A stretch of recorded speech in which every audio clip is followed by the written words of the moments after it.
ابتدا ہے رب کریم کے ببرکت نام سے جس نے نسل آدم پر اپنے سربستہ راز فاش کر دیے۔ سامعین و ناظرین، آج ہم بات کریں گے کہ ہم اپنے بچوں میں اچھی عادات کیسے ڈیولپ کر سکتے ہیں۔ اس کے لیے میں آپ کو جلدی پہلے پوائنٹ گنواتا ہوں، اس کے بعد ہم تھوڑی اس کی تفصیل بیان کریں گے۔ سب سے پہلے ہے کہ بی اے رول ماڈل، دوسرا ہے گڈ مینر، تیسرا ہے فزیکل ایکٹیویٹیز، چوتھا ہے انکریج دا فیملی بانڈنگ، پانچواں ہے سیٹ اسٹرانگ رول، چھٹا ہے انکریج اے ہیلتھی ڈائٹ، ساتواں ہے کہ ریوارڈ اے چائلڈ، آٹھواں پوائنٹ ہے اسٹے انوالوڈ، نواں پوائنٹ ہے فیملی ڈنرز، 10واں پوائنٹ ہے انکریج ریڈنگ ہیبٹس، اور 11واں پوائنٹ ہے be realistic with the expectation.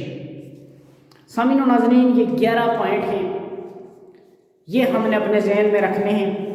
ان کو ہم نے گریجولی اپنی زندگی کے اندر پہلے شامل کرنا ہے، پھر ہمارے بچے ہمیں دیکھ کر ہمارے کاپی کرنے کی کوشش کریں گے۔ بچے وہ نہیں کرتے جو آپ انہیں کہتے ہیں، بلکہ وہ چیز کرتے ہیں جو وہ دیکھتے ہیں، جو آپ کو کرتے ہوئے دیکھتے ہیں۔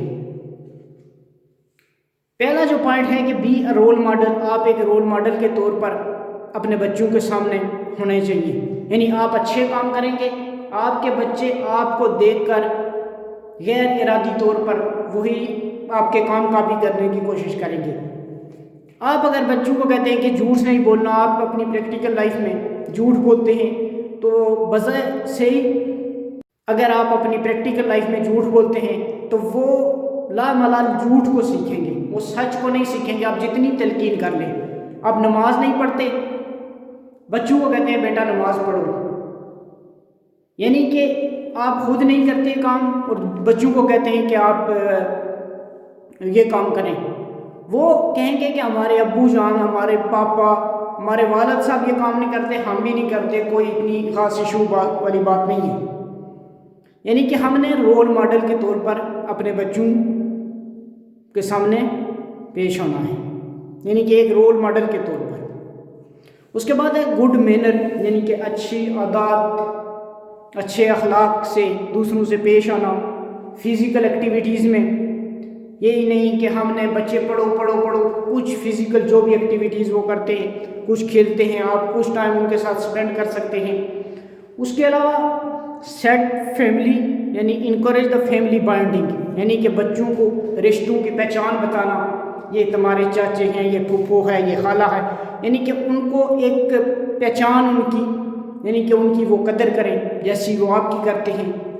اسی طرح سے انکریج اے ہیلتھی ڈائٹ، یعنی بچوں کو یعنی کہ اچھی چیز کھانے کی مطلب تلقین کرنا اور ان کو حوصلہ افزائی کرنا، یعنی کہ پاپڑ ہی نہیں کھاتے رہنا، یعنی کہ ان کو بتانا کہ یہ اچھی غذائیں ہیں۔ اس کے علاوہ ہے کہ ریوارڈ دا چائلڈ، یعنی کہ بچوں کو یعنی کوئی چھوٹا سا کام، کوئی اچھی بات، کوئی بھی کام کر لیں، ان کو آپ ریوارڈ کریں، یعنی ان کو انعام دیں، ایک چھوٹا سا انعام رکھ لیں کہ اگر تم نے صبح فجر کی نماز پڑھی تو میں تم کو 10 روپے دوں گا، یا کوئی بھی آپ ایک انعام کے طور پر رکھ۔ یہ آپ کہہ سکتے ہیں کہ تم ایک ٹی وی 1 گھنٹہ دیکھو گے، اس سے زیادہ نہیں دیکھو گے، پھر میں تمہیں یہ انعام دوں گا۔ یعنی کہ اس طرح سے آہستہ آہستہ بچوں کی روٹین ہم سیٹ کرتے چلے جائیں گے۔ اس کے بعد ہے کہ انکریج ریڈنگ بکس، یعنی کہ بچوں کو اس بات کی حوصلہ افزائی کرنا کہ آپ کتابیں پڑھیں، آپ اچھی کتابیں پڑھیں، اسلامک پڑھیں، تاریخ سے ریلیٹڈ کوئی بھی جو پڑھتے، ان کو انکریج کرنا کہ آپ ایک اچھی، جس سے ان کی پریکٹیکل لائف میں مدد مل سکے، ان بک کی تلقین کرنا۔ اس کے بعد ہے آخری کہ بی ریئلسٹک ود ایکسپیکٹیشن، یعنی کہ آپ نے ان کے جو گول انہوں نے سیٹ کیے ہوئے ہیں وہ ایک ریئلسٹک ہونے چاہیے۔ ایسے نہیں کہ ہم جو ہے تارے توڑ کے لائیں گے، ایسی مطلب ایک ایسا گول اور ریئلسٹک گول ہو جو اچیویبل ہو، اور اس کے لیے گریجولی محنت آپ نے انہیں کروانی ہے اور انہیں خود بھی کرنی ہے۔ اگر ان ساری چیزوں کی کہانی ایک ہی چیز کے گرد گھومتی ہے، وہ ہے کہ بی اے رول ماڈل۔ آپ کو اپنے بچوں کا رول ماڈل بننا چاہیے، مجھے، آپ کو، سب کو، یعنی کہ ہم جو کریں گے وہی ہمارے بچے ہمیں دیکھ کر اس کی کاپی کرنے کی کوشش کریں گے، اور آہستہ آہستہ وہ ان کی عادت بن جائے گی۔ ایک مشہور سینگ ہے کہ کوئی بھی شخص اپنے مستقبل کو اس وقت تک بدل نہیں سکتا جب تک کہ وہ اپنی عادات کو بدل نہ لے۔ عادات کو بڑے ہو کر بدلنا بہت مشکل بات ہے، ان کو بعض لوگ بدل لیتے ہیں لیکن بہت مشکل بات ہے۔ جب بچے بالکل چھوٹے ہوتے ہیں اس وقت وہ آسانی سے آپ کی عادات کو کاپی کرنے کی کوشش کرتے ہیں۔ اب کوئی بھی پریکٹیکل آپ اپنے گھر میں کر سکتے ہیں کہ آپ کوئی بھی کام ایک گریجولی آپ آہستہ آہستہ روٹین وائز کرتے رہیں، وہ آہستہ آہستہ آپ کے بچے بھی وہی کاپی کرنے کی کوشش کریں گے۔ آج کے لیے بس اتنا ہی چھوٹا سا میسج تھا، ملتے ہیں اگلی نشست میں، تب تک کے لیے اجازت دیجیے، اللہ حافظ، یار زندہ صحبت باقی، والسلام۔